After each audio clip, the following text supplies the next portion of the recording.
Hello, everyone. I'm Brock here with Team MBS Media, and welcome to the Hot Seat. Before we begin today's show, we have to discuss something very serious, and that is sexual assault. Sexual assault is rampant in this country. It's quite frankly an epidemic that has affected not only people in their everyday lives, but also the world of college football. Now, the reason why I bring that up is because in today's topic, we're going to talk about sexual assault, and it pertains to the Mel Tucker situation at Michigan State.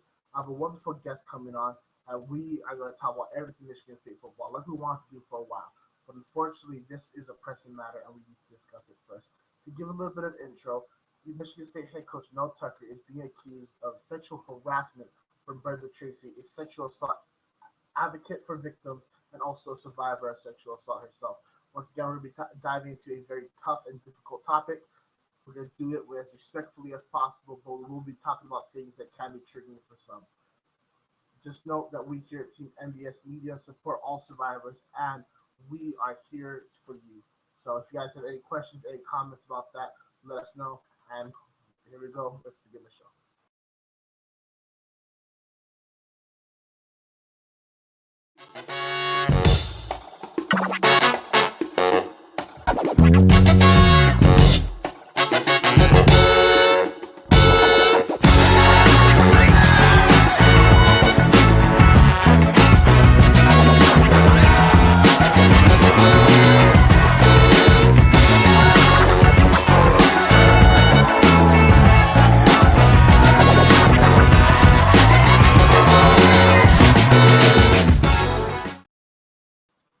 Once again, welcome back to the hot seat. I am Brock Beer here with Team MBS Media, and we are joined by a very special guest today, Brendan Moore.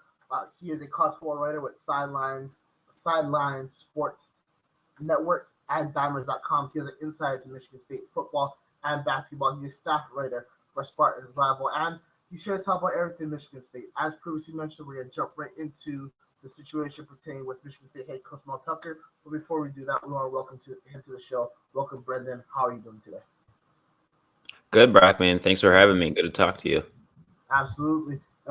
Let's just again jump right into it. To give a little bit of background, once again, Michigan State head coach Mel Tucker is suspended without pay due to allegations that he committed sexual harassment towards Brenda Tracy. Mel Tucker claims that he and Tracy had a consensual relationship. Mel Tucker does have another relationship, and he said that he had been estranged from, I believe, his wife for a while, therefore kind of justifying this relationship. There's a lot. It's a really complex situation. You've been close to this. Can you tell us what you know? Yeah, so this came out on late Saturday night, early Sunday morning. I think early Sunday morning, just past midnight. It was an article published by ESPN first. It was very vague, ESPN's article. They just said Mel Tucker is being investigated for sexual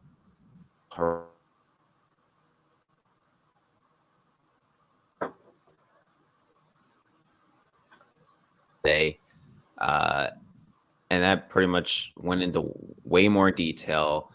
Tracy submitted, I believe, 12,000 documents to USA Today, or it was either her or her legal team submitted those documents. So USA Today had a in-depth article about it, uh, with all the information. Great reporting by USA Today. So, following day, Alan Haller, the athletic director at Michigan State, Teresa Woodruff, the interim president at Michigan State, suspended Mel Tucker without pay for the foreseeable future while the investigation is ongoing. And the investigation will continue until there's going to be a final hearing the week of October 5th. I think it's going to be October 5th and 6th. So I think we'll know what Mel Tucker's fate is by October 5th and October 6th.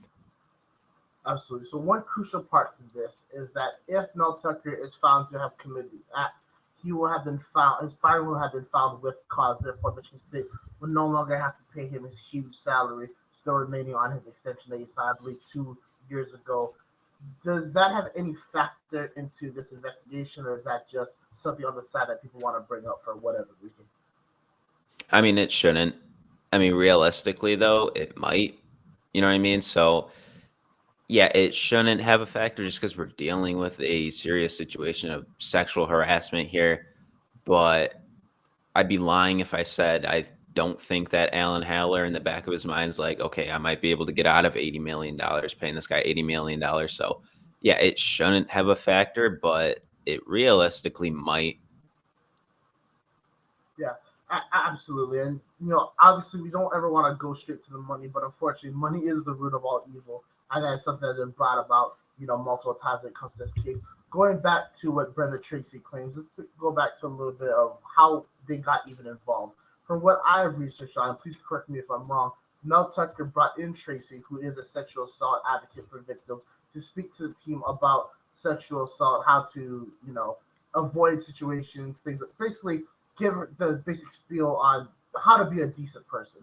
Based off that one engagement for which she was paid for, they developed from Tucker's perspective, consensual relationship beyond that. What is Michigan State's perspective on this right now? Yeah, so Tracy came in, not sure the timeline on this, but she is a university vendor, was paid by the university to come and speak to the team about sexual assault because she is a rape survivor. I think in her Twitter bio it says like something like prominent rape survivor, something like that, or activist against it. So, and she's gone all over the country speaking to football teams, college football teams. If you like check her Twitter profile, you'll see. So she's well known in the college football world. She's spoken to a lot of teams, and kind of where Michigan State stands on it is they weren't going to fire him, Mel Tucker, here right now because due process, right? They want to let the investigation continue, want to let all the facts come out, but suspending him without pay, as opposed to with pay, doesn't look good for Mel Tucker. Absolutely. And something that you mentioned earlier is that Tracy or her legal team submitted over 12,000 pages of evidence. Mel Tucker has denied both him committing the act that has been alleged, and also a various amount of things that her legal team or her have presented. Can you give us a little bit more insight on that and your perspective on some of the things that he denies? Yeah, well, he did admit to having phone sex with her. So we'll throw that out there. He admitted to that. But what he didn't admit to is, well, he said it was consensual, whereas Tracy said it was not consensual. That's where the investigation is really going to come down to, whether it was consensual or not. So we'll see. As I said, October 5th, October 6th will be the hearing. So we'll find out then.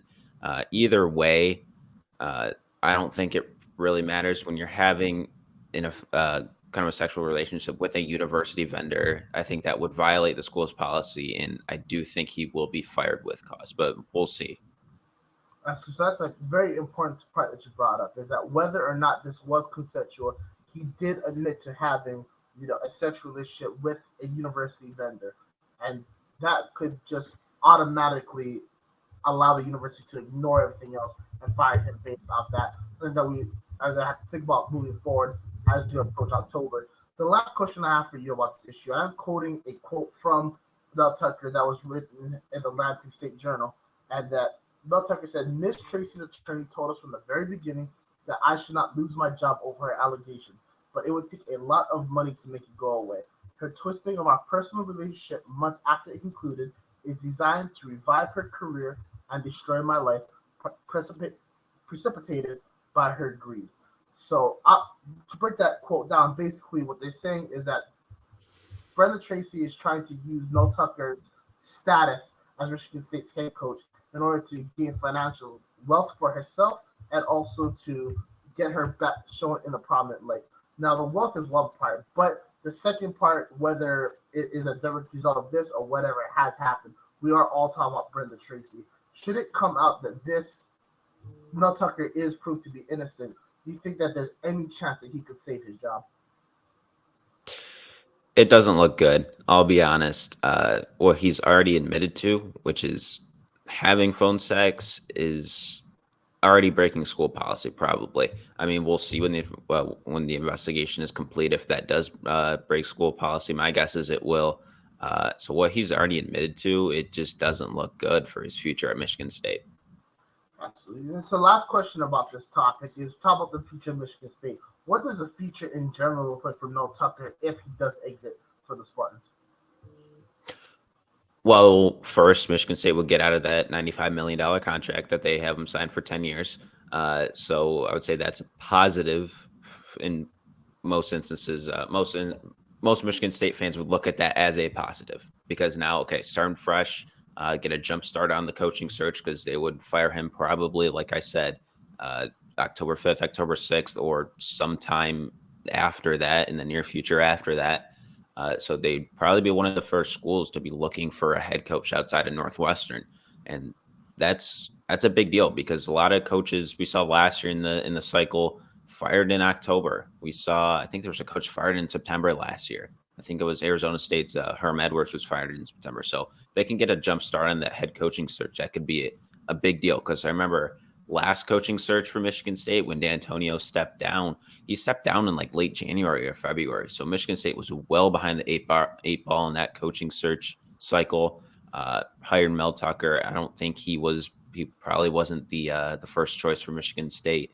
So if he gets fired early October, then Michigan State can get a jump start on that coaching search. Absolutely. So once again, if he's fired for everyone that's watching, we're going to see a trend that really started last year with a lot of programs firing the coaches early to get a jump start on this head coaching search. In the meantime, as he is suspended, Harlan Barnett, Michigan State alumnus, who played DB there, and he was also an assistant, obviously, the Tucker, but also D'Antonio as well, is taking over in the interim role as Michigan State is set to play the number 8th ranked Washington Huskies in East Lansing. Transitioning from Mel Tucker and his saga to the team in general, what is the outlook when it comes to facing such an offensive powerhouse that is Washington? Yeah, so Washington's offense powerhouse, like you said, Michael Penix is an absolute stud at quarterback. He's got an elite wide receiver unit as well. So Michigan State secondary is going to be put to the test. And this is a secondary that's been burnt a lot in the past 2 seasons, 3 seasons. It's been Michigan State's weakness on the defensive side of the ball. So this matchup to me is kind of a mismatch for Michigan State. So it's really going to come down to can Michigan State put pressure on Michael Penix with a 3-man rush, with a 4-man rush, because they're going to need a lot of bodies in kind of playing in coverage, and that also puts pressure on the linebackers to play in coverage as well. They need to have success playing in coverage. And a guy that's been injured recently for Michigan State or over the past year is Darius Snow. And if he's decent in coverage, so if he returns on Saturday, not sure what his status is. He was listed as out last week, out week 1 as well, after I think he had a knee injury in week 1 last season. So if he comes back for Saturday's game, that would be huge for the linebacking unit. So it's really going to come down to can the defensive line get pressure on Penix with only a 4-man rush, and can the linebackers help out kind of the secondary and coverage? Absolutely. Let's switch it over to the offensive side for Michigan State. Outside of Kenneth Walker's incredible year, which I am still a tremendous fan of, and a tremendous fan of the player, Michigan State hasn't exactly had a quote-unquote explosive offense under Mel Tucker. Obviously, he had Peyton Thorne for quite a while. Thorne transferred to Auburn. Noah Kim is the starting quarterback this year, I believe. And once I didn't get a chance to watch the Richmond game, but I did get to see the Central Michigan game, which they won 31-7 against Jim McElwain, who is a very reputable head coach. But I didn't really feel impressed by their performance, nor do I feel intimidated at all by this offense. Do you think that there's anything about this offense that could be unlocked when they play Washington, or is there any hope that they can put up the amount of points needed to potentially pull off the upset? Yeah, I think it's going to come down to the run game. I think you look at the Michigan State offensive line, they're going to need to block really well for Nate Carter. Nate Carter's been the go-to back for Michigan State. In the Richmond game, Jalen Berger got injured early. He's another running back for Michigan State. So Nate Carter was kind of the bell cow, kind of carried the load a lot for Michigan State in that football game. Nate Carter had a really good game. I think he had over 100 yards, 3 touchdowns as well against Richmond. Had a good game against Central Michigan, was the leading rusher for Michigan State there. So if Berger's injured again, also Jaron Mangum's a guy, I think he's like 235 pounds. He's a bowling ball, but he hasn't played the past 2 weeks. So if he's also injured, then that puts way more pressure on Carter. But if Mangum and Berger are back, then I think Michigan State will have a good kind of 3-headed monster there at running back that they can have success on the ground. Because Washington's defense, it's not an elite defense. Like they've struggled, especially last year. The secondary is a little questionable. So if the receivers can make some plays, Noah Kim can make some plays. They can put up points. Can they keep up with Washington? I'd lean towards no, but they can put up enough points to kind of cover that spread, though. Absolutely. For everyone that has just met Brendan for the first time, he has an incredible series talking about betting, betting against the spread, betting with the spread. If you don't have to bet like I do, this is your main man to go and get your information from. We're going to put his links in after so you guys can go check out that information. With all that being said, especially for our money line bettors, because I don't know what the exact line is, but I'm assuming Michigan State has to be at least plus 350. Do you think there's any possibility the Spartans could pull the upset? I think there's always a possibility with Mark D'Antonio on the sidelines. I'll say that. He's coming back as kind of an associate head coach role. Not sure what his exact role is going to be or what his, kind of game day operations are going to be.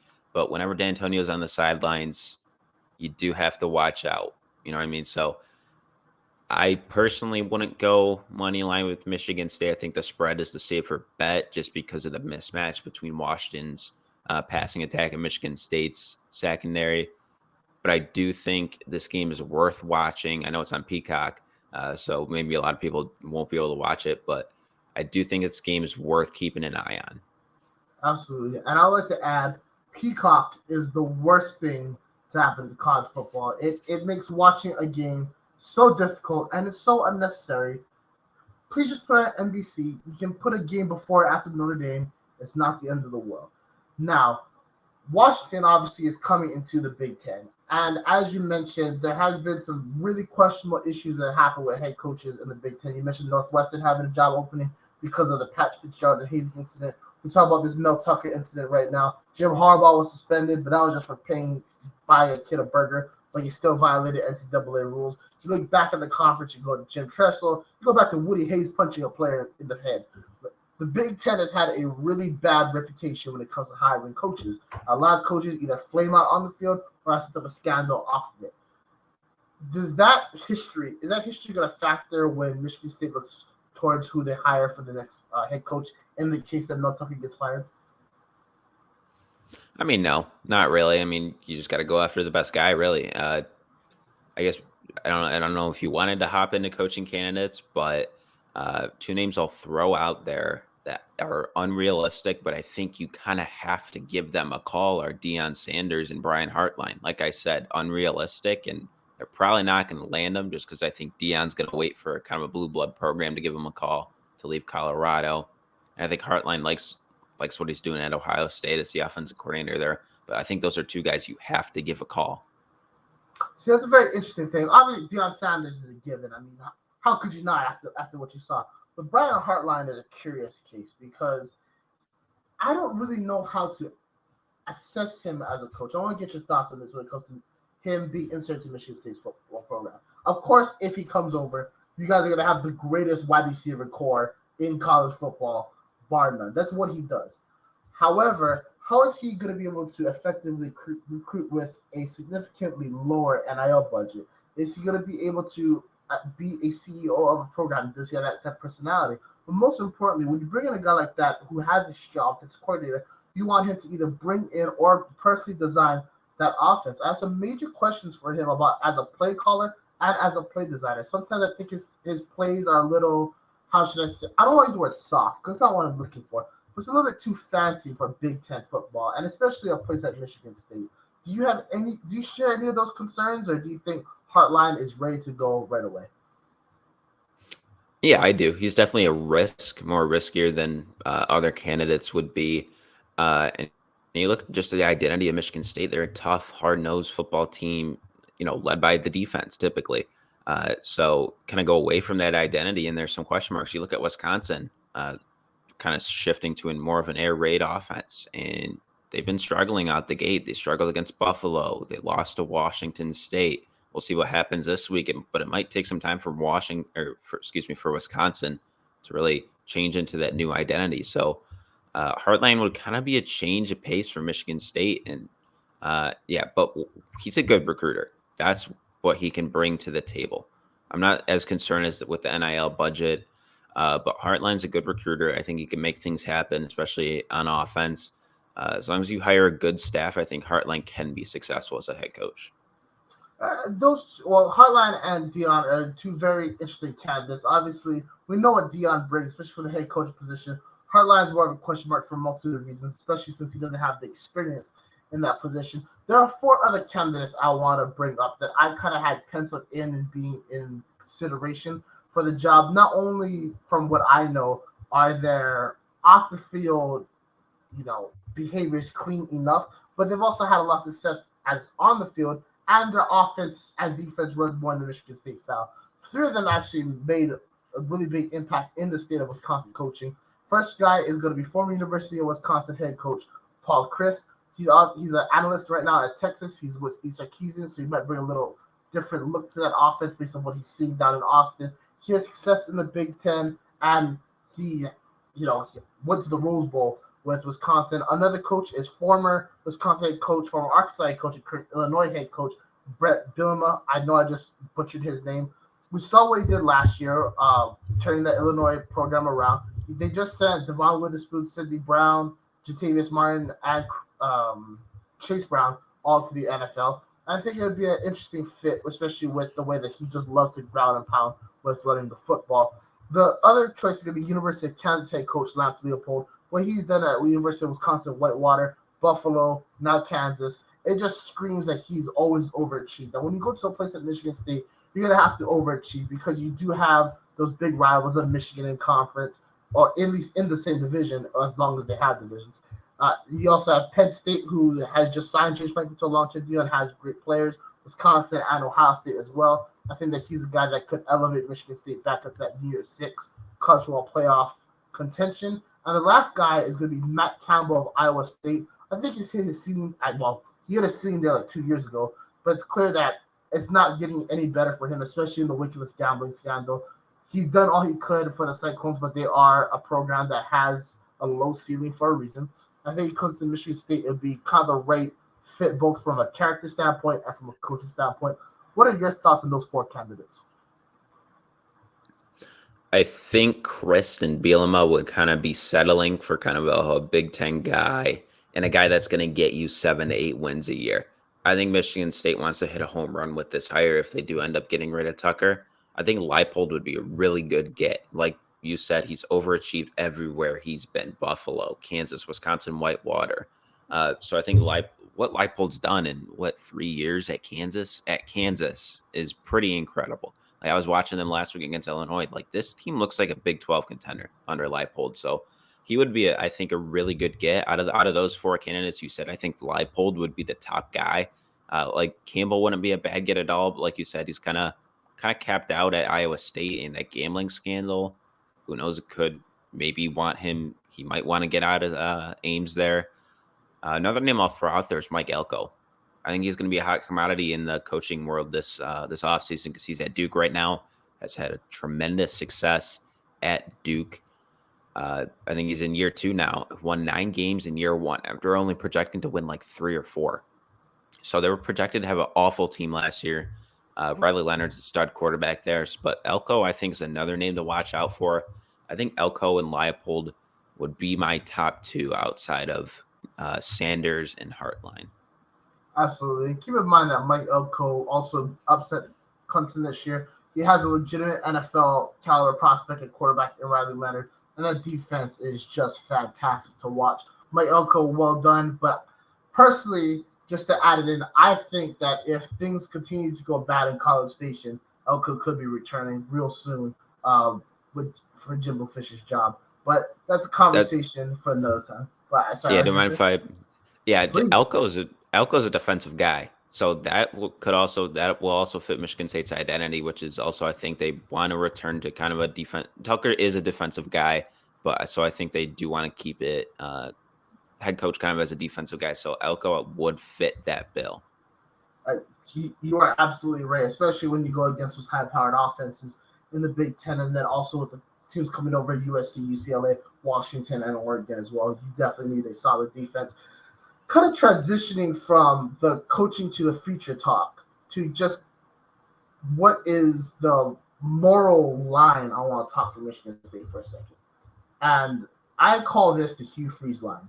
And basically, it's a line of morality and whether you go above it or below it shows how low do you want to sink as a program to try and achieve a championship. Obviously, Auburn is below the moral line. Could it be possible Michigan State would dare sink? I can't think of a name off the top of my head right now, but to go get a coach that has great on-field success, but a really, really checkered past. Well, that name would be Urban Meyer. I'll throw that out there. I don't think that's realistic. I think Urban likes sitting on TV on Fox every week and making a lot of money there. But a thing that Teresa Woodruff, the interim president, said at the press conference is this is the new MSU. This isn't the old MSU. And obviously the old MSU, we saw them struggle with, the Nassar case.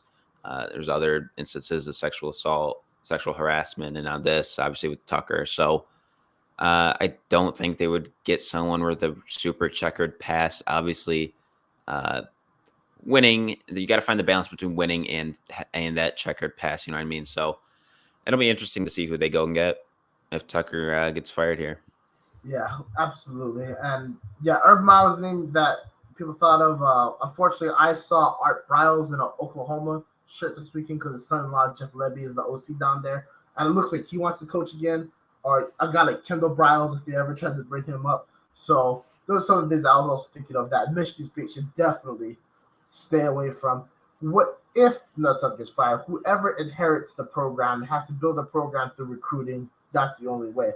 One of the things is the transfer portal. And we saw Mel Tucker use it to actually great success when he brought in Kenneth Walker, who's probably single-handedly ran them to a New Year's Six bowl win against Pitt. Obviously, he didn't play in that bowl game, but he played everything else. Why hasn't Michigan State, in my opinion, they haven't really hit on a lot of transfers? Why haven't they been able to hit like how they did hit with Kenneth Walker? Well, Kenneth Walker is just a once-in-a-generation guy. Like, you just simply don't get him every single transfer portal cycle. That's, like, next to impossible.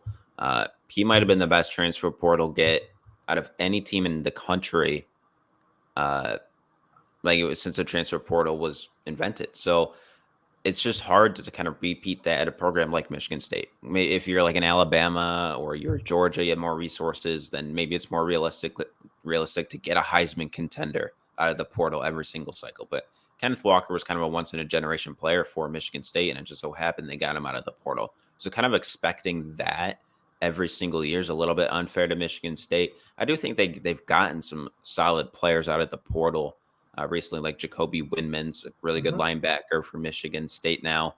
They've gotten some running backs out of the portal. Like I said, Nate Carter, I mentioned earlier here, he's going to be heavily featured on Saturday against Washington. So if you haven't watched Michigan State this year, Nate Carter's a guy to watch out for at the running back position. Obviously, Michigan State's had their fair share of players also leave in the transfer portal. So the transfer portal will give you players. Transfer portal will take away players. Obviously, you saw Thorne and Keon Coleman leaving this in the spring. Coleman's absolutely lighting it up at Florida State. So they're also in the transfer portal. You got to find balance of recruiting your own roster to stay and kind of getting guys to come to Michigan State through the portal. So this cycle, Michigan State didn't really find that balance, and I'll admit they didn't do a great job in the portal this cycle. Yeah, I agree with you with everything you said. Obviously, we saw what Thorne's doing at Auburn, Keon Coleman's doing at Florida State. You guys also left Jeff Petrosky to Wisconsin, Jeremy Bernard to Washington, Cade McDonald to Miami, just of Ohio, just to kind of name some of the few players that left. Since that great year with Mel Tucker where he got that extension, there has been a noticeable gap in between the talent from outgoing transfers to guys coming in my opinion. And it was definitely highlighted this year. What can Michigan State do outside of what you already mentioned in terms of basically re-recruiting their own players in order to shorten that gap a little more? I think it starts also with high school recruiting. I think Tucker was decent at high school recruiting, had a decent 2023 class, freshman class. So obviously they need to tell those guys to stay, re-recruit their roster like we mentioned before. But yeah, he had a decent amount of 4 stars, a lot of 3 stars. So he did a decent job in high school recruiting. So the next coach that comes in, if Tucker gets fired, high school recruiting is going to need to be emphasized. And with NIL, hopefully that can even improve from under Tucker. So I think it really starts and ends with high school recruiting. High school recruiting is like the NFL draft. You have to build your roster through high school recruiting to be consistent on a year-to-year basis. If you build your roster through the transfer portal like Tucker did early on kind of in his tenure, which is not a bad thing early on in your tenure when you're kind of rebuilding a roster to be competitive, you're going to have some up and down years. You're going to have some fluctuation in that in your record. And that was emphasized with Michigan State, 11-2 in 2021, 5-7 last season. Now that we're into year 4 under Tucker's tenure, I think you start to see more high school recruits, kind of his recruits starting to play and using the transfer portal a little bit less and using the transfer portal just to supplement the roster. So I think it starts and ends with high school recruiting. Well, thank you so much for this great insight. We're going to take a quick commercial break. When we come back, we're going to talk everything about 2023 college football season when it comes to Michigan State and their ambitions to be competitive in the Big Ten. This commercial is brought to you by TrueBrain. Say hello to TrueBrain. We're not magicians. We're not going to turn you into a rocket scientist, unless you're already a rocket scientist. We're not big pharma, and our products are custom made to boost mental output. We empower people to do their best thinking. Welcome back to the Hot Seat. I'm back here at Brendan Moore, insider from Michigan State football, and we're going to be talking about 2023 season. They play number 8 Washington this weekend before they start their conference season. They begin at home against Maryland. Then they go on the road for the next 2 games at Iowa and then at Rutgers. They then return home to play Michigan in the Paul Bunyan Trophy. Unlikely, but if Mel Tucker is back by then, keep in mind he does have a 2-1 record against the Wolverines. They go back on the road up to Minnesota. Then they play Nebraska at home, and they go on the road at Ohio State, at Indiana, before finishing their season competing for the Latin Grant Trophy at Ford Field against Penn State. They're playing the East Division, the toughest out of the 2 divisions. They got so much going on with the program. Can they be competitive in the Big Ten? And could they be bowl eligible by the end of the season? Can they be competitive in the Big Ten? If you're talking the top of the Big Ten, like Ohio State, Michigan, and Penn State, I'd say no. I think they're a couple steps below. If you're saying, will they be competitive against Nebraska, against Minnesota, against Rutgers, against Indiana, I would say absolutely yes. Because I think this team has enough talent. And I still think they're motivated. I know the Tucker situation is kind of an unfair distraction for the players. It really is. So we'll see. We'll have a better answer after this week. Will they come out and play motivated, or will they look like they have a massive weight on their shoulders with the distraction of the Tucker news? So we'll find out more this week. I still think they can get to a bowl game. My preseason prediction was 6-6, but the schedule is super tough. Like they're going to have to win games where they're not favored in. Like at Minnesota, I don't think they'll be favored in, but if they can win that game, that can be a huge step to getting to a bowl game. Same thing with at Iowa. Those 2 teams don't have explosive offenses. So if Michigan State can put up points, while the other teams do have good defenses, Michigan State can put up points there. I think the Spartans can win those games. So I do think they're going to have to win games that they're going to be underdogs in, but I do think bowl eligibility is still an expectation that's realistic for Michigan State. Absolutely. So this gives us a great segue to putting you on the hot seat. So for everyone that's watching how the hot seat works, I'm going to ask Brendan a question. He's going to give a response. I'm going to give a rebuttal. Then he will give a rebuttal to my rebuttal. Looking at the schedule now, I think it's safe to say that we can count Washington as a loss. Of course, anything can happen, but for argument's sake, let's just say they lose that game. You also mentioned Michigan, Ohio State, and Penn State.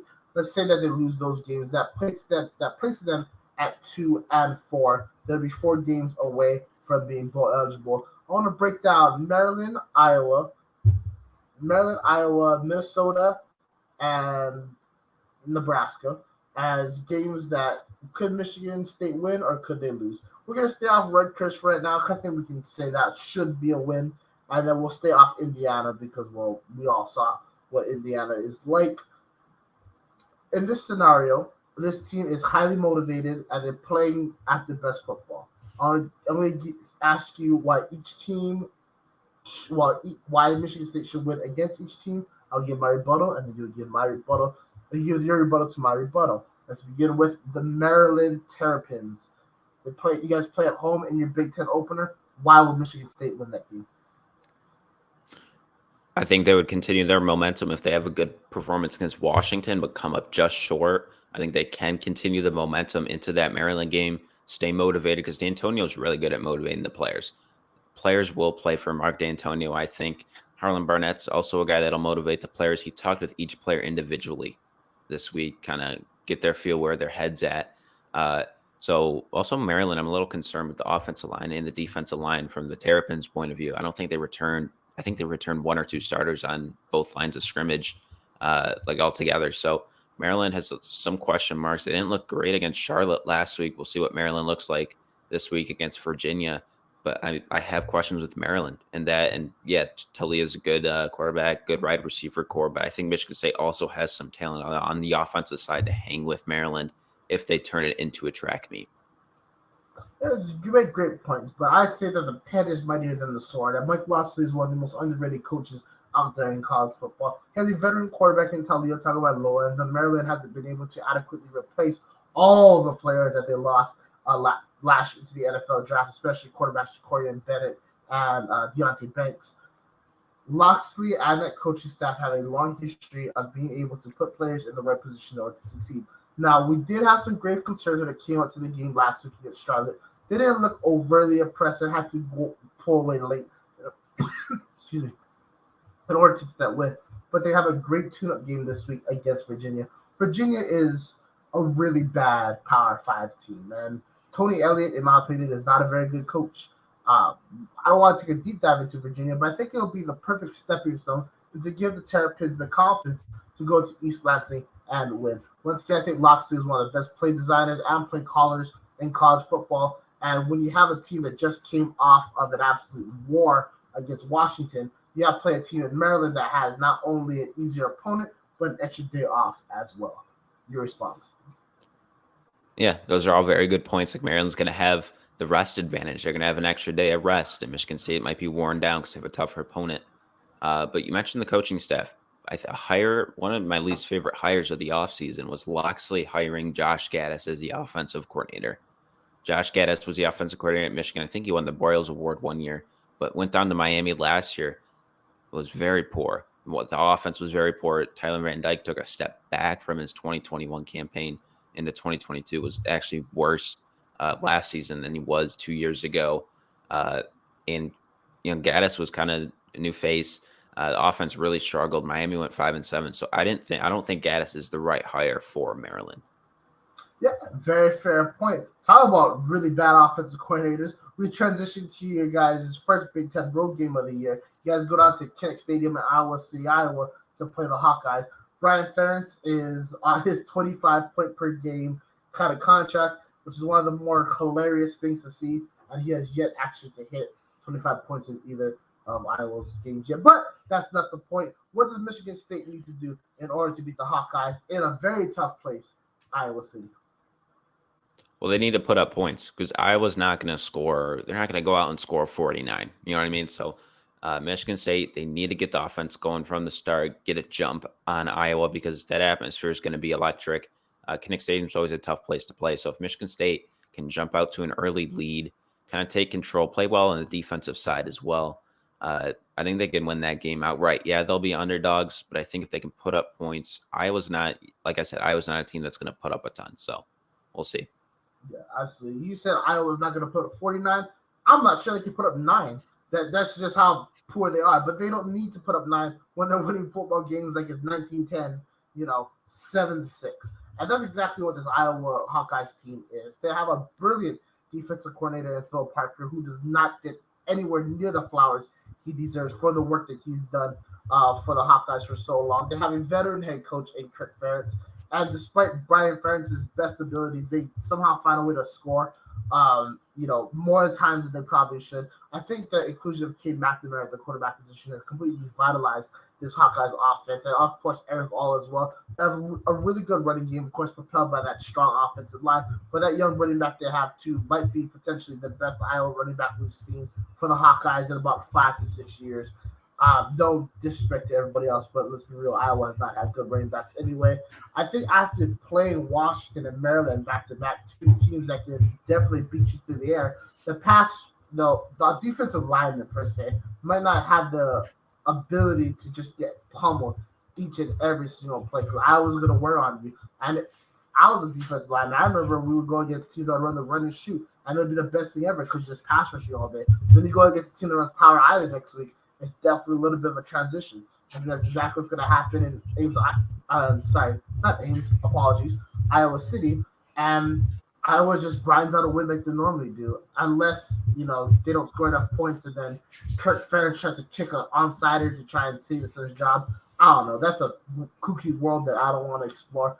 Anyway, Iowa gets the dub here against Michigan State. Your thoughts? Yeah, those are all very valid points. Like you said, Michigan State's going to face two prominent passing attacks in Washington and Maryland the 2 weeks before. So it's kind of going to be a change of pace. But Michigan State, if they can force a couple turnovers, they can really make this a game at Iowa. If they get a couple defensive touchdowns, that can really change the game. Because Iowa's offense at times has been so bad that they throw a pick six or they'll cough the ball up and the other team gets a scoop and score. So if Michigan State can capitalize off that, force a turnover or two, and get the ball with very good field position, that can make it easier on the offense. And while I favor Iowa in this game for all the points that you said, I still think it's a game worth paying attention to. Absolutely. I will watch it because I'm a sicko, and it's kind of like watching a car crash. It's horrible, but entertaining at the same time. That's exactly what I think when I think of Michigan State, Iowa. I think that this is 1910, or 1901. It's a stadium of like 3 people, and we're just watching dudes just give each other brain damage. That's what I think of when I think of this matchup. Going on to a matchup that could eerily be like it, we're going to go to Michigan State going up to Minneapolis to play Minnesota. That's an interesting game. What are your thoughts, and how can Michigan State win? Yeah, well, the Minnesota offense, it's going to start and end with that offense. They have not been impressive at all. I know Nebraska's defense is decent, but putting only 13 points against them. I think they pulled away late from Eastern Michigan. I think they only put up 10 in the first half against the Eagles, a MAC opponent. So Minnesota's offense has not been impressive up to this point in the season. Ethan Kaliakmanis, the new quarterback there, has been underwhelming. I think his nickname's like the Greek Rifle, but he has not lived up to his nickname yet. So Michigan State, like I said, kind of same thing with Iowa. If they can force a couple of turnovers, I think put the offense in a better position because the Minnesota defense is solid. So if Michigan State can force a few turnovers on the defensive side of the ball, get the ball in favorable field position, I think they can make this a game, even on the road. There is one play in football that has a 100% success rate, and that's the punt. And that's what I'm expecting in this game. This is literally the words field position will be said so much by the commentators, it's going to get annoying. It's like watching a pass-happy offense, and the announcer always goes, the seam throw.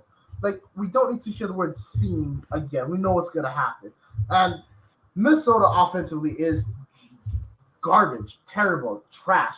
Outside of Drake Jackson, I kind of don't want to watch it. The run game is, decent when they can get more than 3 yards. But it is what it is. Kaliakmanis is one of the most inaccurate quarterbacks I've seen for a 9-win team in a long time. But that's what PJ Fleck does. He just randomly pulls out wins out of his behind over and over and over again. That's exactly what's going to happen here. They have a really good coaching staff, as previously mentioned with the other teams. That's why it kind of gives the team some bigger advantage. But that defense is very stout, and they come through in the big moments, as we saw against Nebraska. Yes, Jeff Sims is a turnover machine, but how many times did they stall that offense repeatedly, preventing them from taking a 2-score lead, which would have definitely given them the win, considering Drake Jackson needed to pull the one-legged stunt in order to tie that game up. This is a game you see ending 7-3, 10-7, 10-9, something like that. I just don't have the belief that Michigan State has the ability to punch the ball into the red zone. I said in the red zone, the end zone. Because I think, once again, you're going to be starting inside your own 20. You have to run a lot of inside runs, and those don't necessarily pick up 4 to 5 first downs on a standard drive. You need to be able to throw the ball. That's not something I think they're in a position to do effectively against the Gophers time and time again. That's why I have Minnesota. I got my words all tied up. So I got Minnesota winning this football game. Yeah, I saw a crazy. Yeah, I saw a crazy stat a couple of weeks ago on Twitter. It wasn't me that posted it, it was someone else. Don't recall who, but PJ Fleck has a losing record with Tanner Morgan not as his quarterback. So with That's Tanner Morgan, he has disturbing. a winning record. So it's a little concerning if you're obviously. I think he only had 1 year with Morgan not as his quarterback. I think they went 5-7. So uh, a little bit concerning there for Minnesota. Could it be kind of a Brady Belichick type? Not comparing them. I'm not comparing Brady Morgan and Fleck to Brady and Belichick, but could it be kind of a quarterback head coach type thing where that was the perfect pairing and they reached their ceiling with Morgan and at the helm there? So. We'll see. Yeah, and that I just can't stop thinking about PJ Fleck, the name PJ Fleck and Bill Belichick being listed in the same sentence. That's a little hard to digest, but you make an excellent point. Against one of those games, I have to wait and see. Another game that's going to be horrible, but so good at the same time. And you know it's going to be one turnover in the fourth quarter that's going to decide that football game. Going on to the last game we're going to talk about is the game at home against Nebraska. Nebraska has invested a lot of money into this team. I heard they gave Jeff Sims a fair amount of NIL. Obviously, Matt Rule is there. I know his contract's currently being paid by the Panthers, but I think they still gave him a fair amount from the portion they got to pay. This is supposed to be the guy for the future. How does Michigan State get it done against this Cornhuskers team? I think it comes down to quarterback play. I think Jeff Sims, he's the type of guy that's going to turn the ball over. He's going to make a couple of mistakes a game. And if Michigan State can capitalize off those mistakes, then they'll be in a position to win that football game. So Nebraska's offense, just like Iowa's offense, they're not going to put up, 40 points a game. They're just not going to. They don't have that explosive offense. So, and they're prone to making mistakes on the offensive side of the ball. So Michigan State, if Sims throws it right in a linebacker's lap, you can't drop the interception, right? If there's a fumble in the backfield, and you can't have a defensive lineman, trip over the ball and not come up with the fumble. You got to capitalize on when the ball's on the ground, when the ball is up in the air, 50-50, you got to capitalize on those opportunities when you can. So I think it's going to come down to really quarterback play. Jeff Sims, can he limit those mistakes for Nebraska? And can Michigan State capitalize off those mistakes? And can they put up points? You're absolutely right. And that kind of plays into my argument, which is the key thing is to play solid defense, force Michigan State to throw the ball, and limit turnovers. Jeff Sims has not been playing to standard. That is the truth.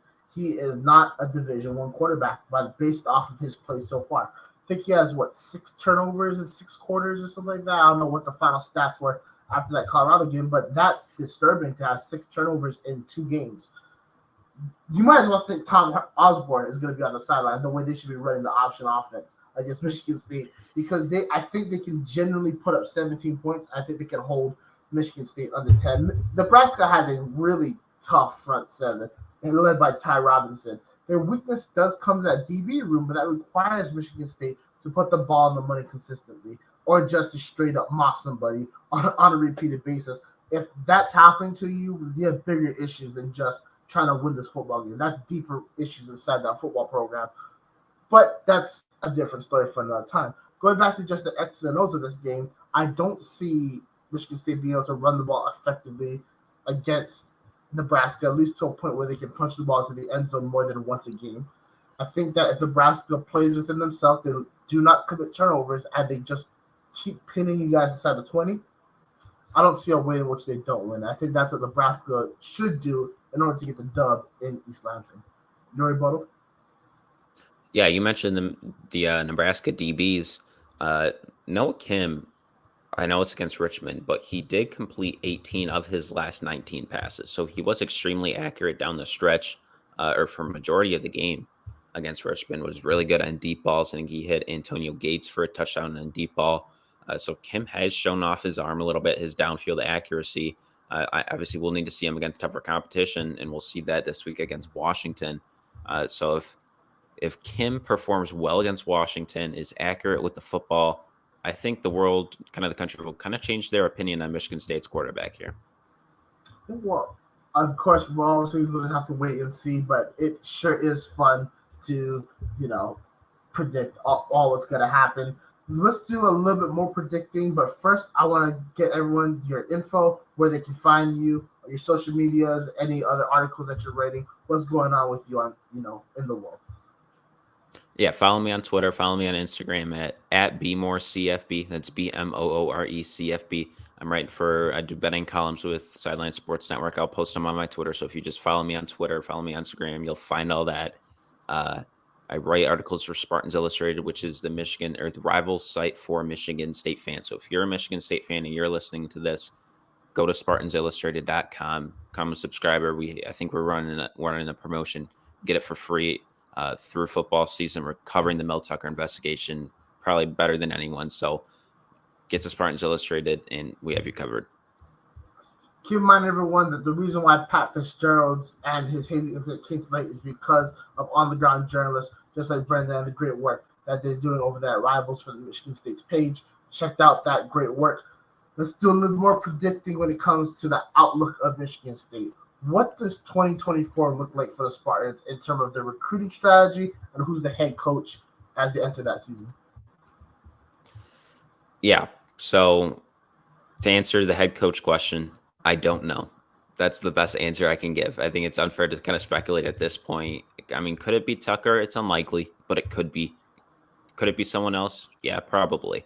And we'll see if someone else comes in, what that recruiting class looks like. Because Michigan State got off to kind of a slow start in recruiting. They needed official visit season in June to go well, and it did. They did land. They have landed some decent recruits lately, dating back to June. So, kind of have a little bit of recruiting momentum. They got a recruit on Saturday, a 3-star linebacker. So we'll see what recruits stay, what recruits kind of decommit and go elsewhere, because other schools are going to be coming after Michigan State's commits. Andrew Dennis is an offensive lineman. I think he's a low 4-star, high 3-star, depends where you look, but he's got an offer from Purdue recently. So other teams are going to be kind of coming after Michigan State commits, kind of telling them, hey, this situation is kind of unclear. No one knows what's going to happen. Come to us, decommit, come to us. So it'll be interesting to see how many kids stay committed, even if there's going to be a new coach, and how many kids are going to decommit. Even if Tucker stays, how many kids are going to decommit just because maybe they don't trust Tucker anymore? Who knows? So, it'll be interesting to see. Absolutely. In the situation that Tucker does get fired, entering 2024, is there any chance Harlan Barnett could be the made full-time head coach? Absolutely. Yeah. If he goes out and Michigan State, let's say, finishes 8-4 or 9-3 this year, yeah, that's unlikely with the tough schedule. But if he does that, then I don't see why you can't give him the opportunity to become the head coach, because overperformance this year would be huge for him. And being kind of an acting head coach or an interim, it's basically a job interview for him. I think he's always wanted to become a head coach at Michigan State, and this is his opportunity. Yeah, he has D'Antonio with him, who he's been with since D'Antonio's Cincinnati days. So Barnett's he's not taking over a crap situation here. So if Barnett can rally the troops, finish with a good record here, or do good while Tucker's being investigated, then he can certainly be considered for a future head coaching job, whether it be Michigan State or be elsewhere. Absolutely. And kind of the flip side of that, is there any possibility Mike D'Antonio could be the head coach of Michigan State in 2024? I don't want to rule it out, but I would say it's probably unlikely, since he stepped down voluntarily back in, I believe it was early 2020. So I'm going to lean towards no, just because he's just here to help out, he said. I'm going to lean towards no. I'm not going to totally rule it out, because I think D'Antonio's getting up there in age, so I think he's kind of done. So yeah, I'm going to lean towards no, but don't completely rule it out. Absolutely. The last question I have for you today, once again, I want to thank you for coming on the show. You provided such incredible insight into the Mel Tucker situation, Michigan State football program, and what they could look like in the future. What is Michigan State's future in the new Big Ten once UCLA, USC, Oregon, and Washington come on over? Yeah, it's going to be a grind. It's going to be tough. I'd be lying if I said Michigan State is going to be super competitive in the Big Ten every year, because I don't think they will, just because how tough the conference will be. Because you got Ohio State, you got Penn State, you got Michigan, you got USC, UCLA is on the come up with Chip Kelly. Oregon's always a good program. Washington, yeah, they had down year a couple years ago under Jimmy Lake, but under Kalen DeBoer, they've been really good. So there's a boatload of really good teams coming into the Big Ten. And it's going to be tough for a program like Michigan State to be competitive competitive with the top of the Big Ten each and every season. So yeah, Michigan State, I do think here and there they'll have a really good year, maybe win the Big Ten, here and there, but it's going to be a tough conference to win. Absolutely. We look forward to seeing Michigan State this year and in the future. For anyone concerned about this new Big Ten conference, Michigan State actually has a fantastic record. Heading out west, just look up the Rose Bowl record. I think they might have lost one. They might have not lost any. Do you know the number? How many Rose Bowls they lost? I know they have more wins than losses. Yeah. Well, they have more wins than losses, and that's the main thing. And they beat Stanford in their prime last time they played there in the 100th Rose Bowl, so keep that in mind. Sparta's an interesting team. They've always, per se, been little brother by name, but big brother by action, and maybe that little bit of magic could happen this season. I want to thank you for coming on the show. I want to thank everyone for watching. Once again, we here at Team MVS Media take this Mel Tucker situation very seriously, and we're trying to give it the amount of attention and respect it deserves. As mentioned earlier, if you are a victim of sexual assault and want to reach out, we had the hotline listed earlier in the show. We'll put it in the comments as well. Thank you guys so much for watching. We'll catch y'all next time.